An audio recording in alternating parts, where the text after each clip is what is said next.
건물주는 원상복구 비용을 돌려받지 못했습니다.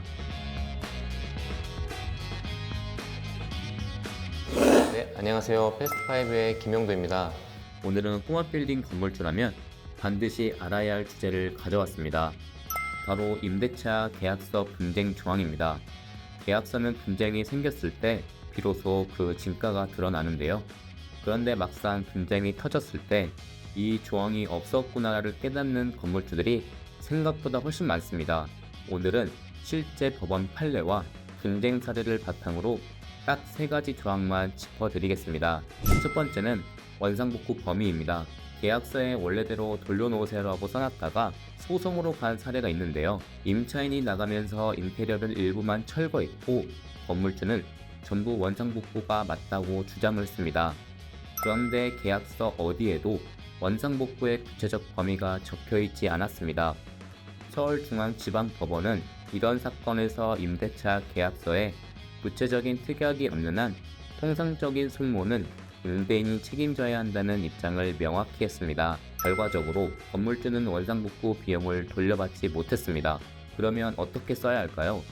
원상복구 조항에는 반드시 이 3가지가 들어가야 합니다. 하나, 원상복구 대상 범위를 구체적으로 명시할 것.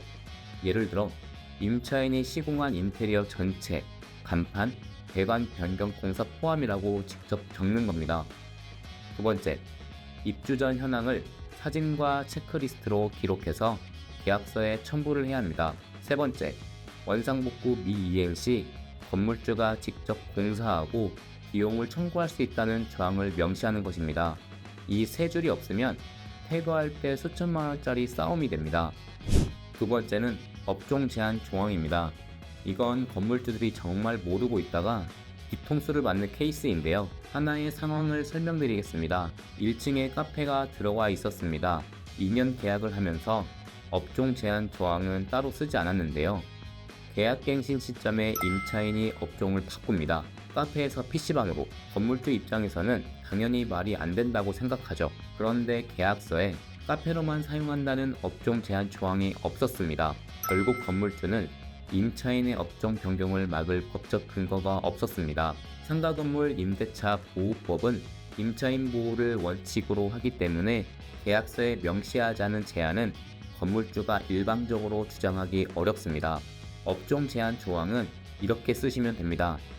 하나, 임차인은 임대인의 서면 동의 없이 업종을 변경할 수 없다 라는 문구를 반드시 넣으셔야 합니다. 둘, 계약 체결 시 사용 목적 및 업종을 구체적으로 기재하셔야 합니다. 셋, 업종 변경 시 계약 해지 사유로 간주한다는 조항을 추가하셔야 합니다. 이 조항 하나로 상권 보호와 분쟁 예방이 동시에 되는 효과가 있습니다. 세 번째는 계약갱신 거절 요건입니다. 상가건물 임대차 보호법은 임차인에게 최초 계약 포함 총 10년의 계약갱신 요구권을 줍니다. 건물주가 이걸 막으려면 딱 2가지 조건을 갖춰야 합니다. 첫째, 계약 만료 6개월 전부터 1개월 전 사이에 계약갱신 거절 통지를 해야 합니다.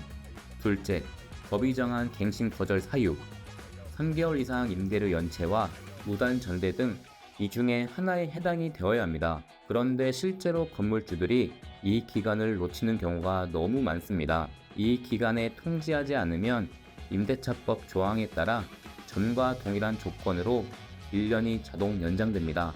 심지어 임차인은 이 묵시적 갱신이 되면 언제든지 3개월 전에 통지로 나갈 수 있는 반면 건물주는 강제로 1년을 더 유지해야 합니다. 그렇다면 초보 빌딩 건물주분들은 어떻게 해야 할까요? 바로 저희 패스트5 VC팀을 찾아주시기 바랍니다. 어려운 건물 관리? 패스트5와 직접 관리하니까 관리에 대한 걱정이 없습니다. 또 장기 계약을 통해 안정적인 임차까지 가능하니까 공실 걱정도 없어집니다. 지금 보유하고 계신 건물의 임대차 계약서 혹시 검토해 보신 적 있으신가요? 계약서 쓸 때보다 분쟁이 생겼을 때가 훨씬 중요합니다. 저희 패스트5 BC팀에서는 꼬마빌딩 임대차 계약 구조 검토부터 분쟁 예방 전략까지 무료로 상담해드리고 있습니다. 보유 건물 현황이랑 현재 계약 조건만 알려주시면 맞춤으로 진단을 도와드립니다. 구독을 안 하신 분들이라면 지금 바로 구독을 눌러주시고 궁금하신 점은 댓글로 남겨주시기 바랍니다. 다음 영상에서 또 만나 뵙겠습니다. 감사합니다.